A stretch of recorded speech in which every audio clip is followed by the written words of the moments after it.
Parfois, il y a des formes qui nous rappellent quelque chose de confus, comme des souvenirs d'enfance enfouis dans notre subconscient ou de gestes accomplis dans une autre vie. Et le couteau que je vais vous montrer me laisse ce sentiment. Bonjour à tous, vous êtes sur la chaîne Le Goût des Lames.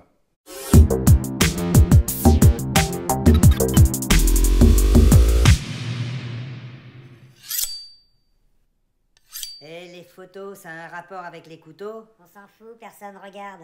C'est ça, je peux mettre n'importe quoi, tout le monde s'en fout. Aujourd'hui, je vous présente un de mes coups de cœur du mois, le Petrified Fish Scalor. Alors, avant de vous expliquer pourquoi c'est un coup de cœur, comme d'hab, je commence par ses spécifications.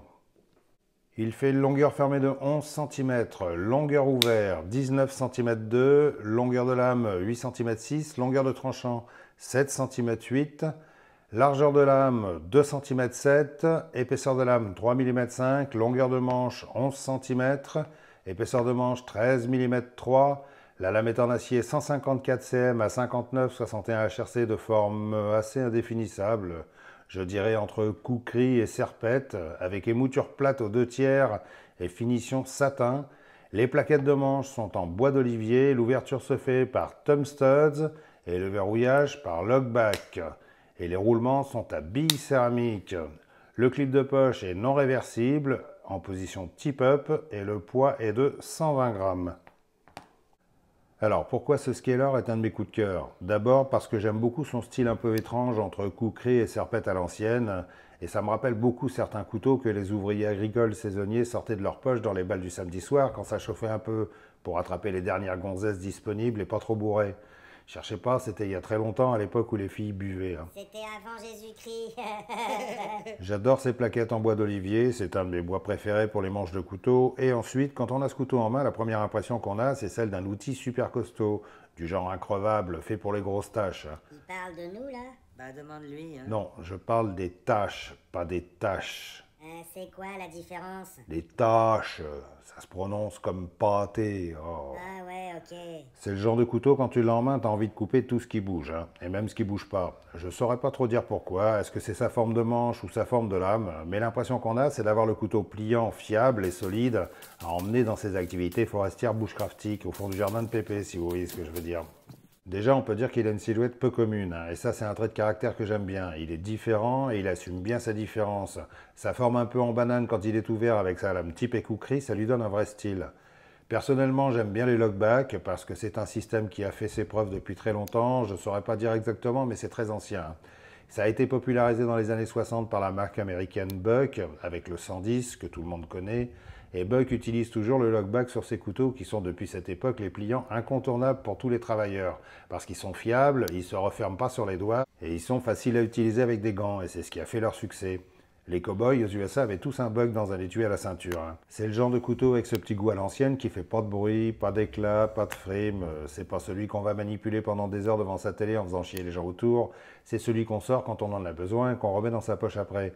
Comme Petrified Fish nous a habitués, les finitions sont excellentes, tout est parfaitement assemblé, bien ajusté, la lame est correctement centrée. Bon, c'est pas parfaitement parfait, mais c'est très correct.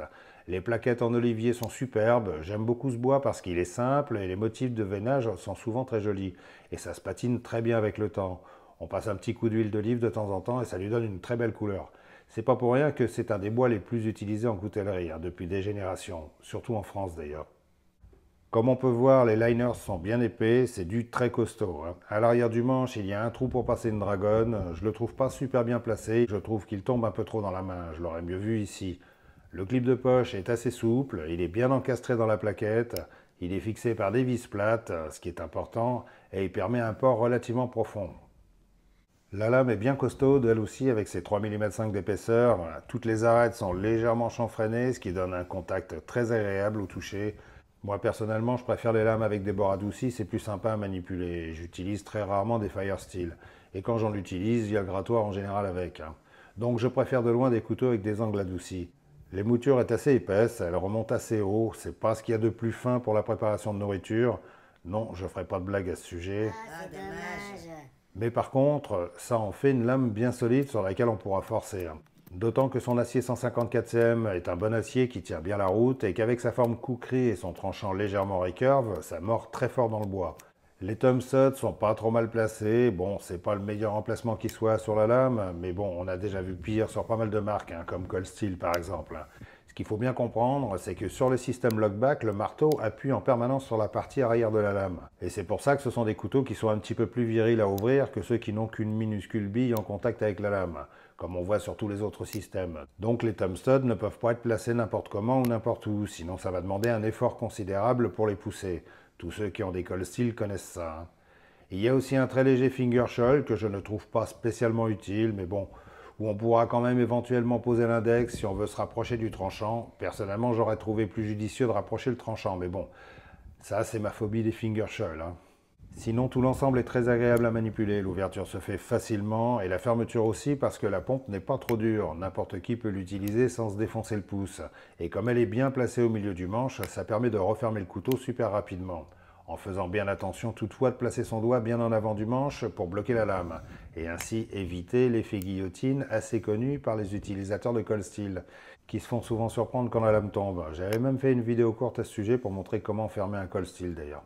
Et là en plus les rondelles sont des roulements à billes céramiques, donc beaucoup plus fluides, même si je trouve pas ça indispensable sur ce genre de couteau. J'aurais plutôt préféré des rondelles en laiton ou en cuivre qui sont plus adaptées pour un utilitaire. Du coup, dès qu'on débloque le marteau, la lame tombe assez vite, donc il faut faire un petit peu attention, mais c'est une habitude qui se prend assez vite après 2 ou 3 coupures.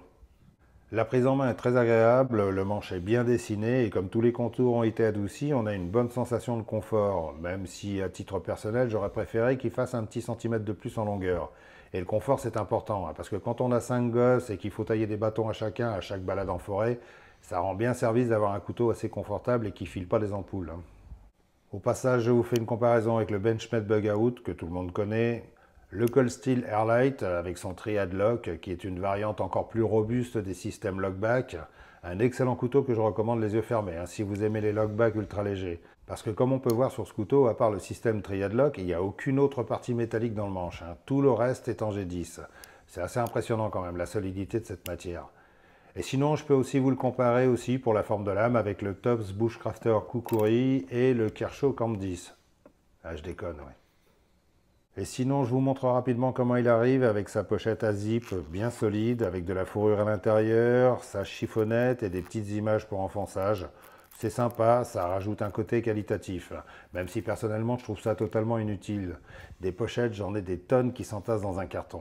Tiens, je vais en profiter pour faire un petit sondage vite fait. Qui parmi vous utilise les pochettes fournies avec les couteaux? Allez, lâchez-vous sur les commentaires, c'est un sujet important et intéressant surtout. Donc voilà, si vous cherchez un couteau pliant utilitaire et solide, dans un bon acier, avec une allure assez originale et que vous n'êtes pas des acharnés du claquage de lame compulsif devant la télé, je pense que ce scaler devrait vous plaire, hein. C'est un chouette outil à trancher avec des belles plaquettes en olivier qui vont bien se patiner avec le temps. Il y a également une version en Desert Wood, c'est un bois très dur, plus foncé, mais bon, moi je préfère celle-ci. Si je dis que c'est un coup de cœur, c'est surtout pour toutes ces raisons, mais c'est surtout parce que j'adore sa gueule, hein. Je trouve que c'est un couteau enfin original, et originalité ne veut pas forcément dire que ça ne sert à rien, hein. Moi je n'aime pas ce qui ne peut pas me servir, donc j'aime bien ce couteau.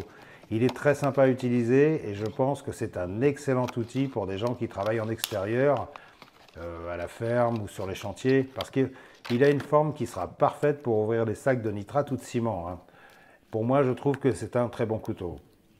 Voilà, je vous remercie d'avoir regardé cette vidéo. Comme d'hab, si ça vous a intéressé, laissez un petit pouce et dans la foulée, lâchez un petit commentaire pour me dire ce que vous pensez de ce petit kukri pliant, hein. Je vous dis à très bientôt, ne vous éloignez surtout pas, j'ai du lourd à vous montrer. Donc en attendant, soyez fluides et restez bien affûtés.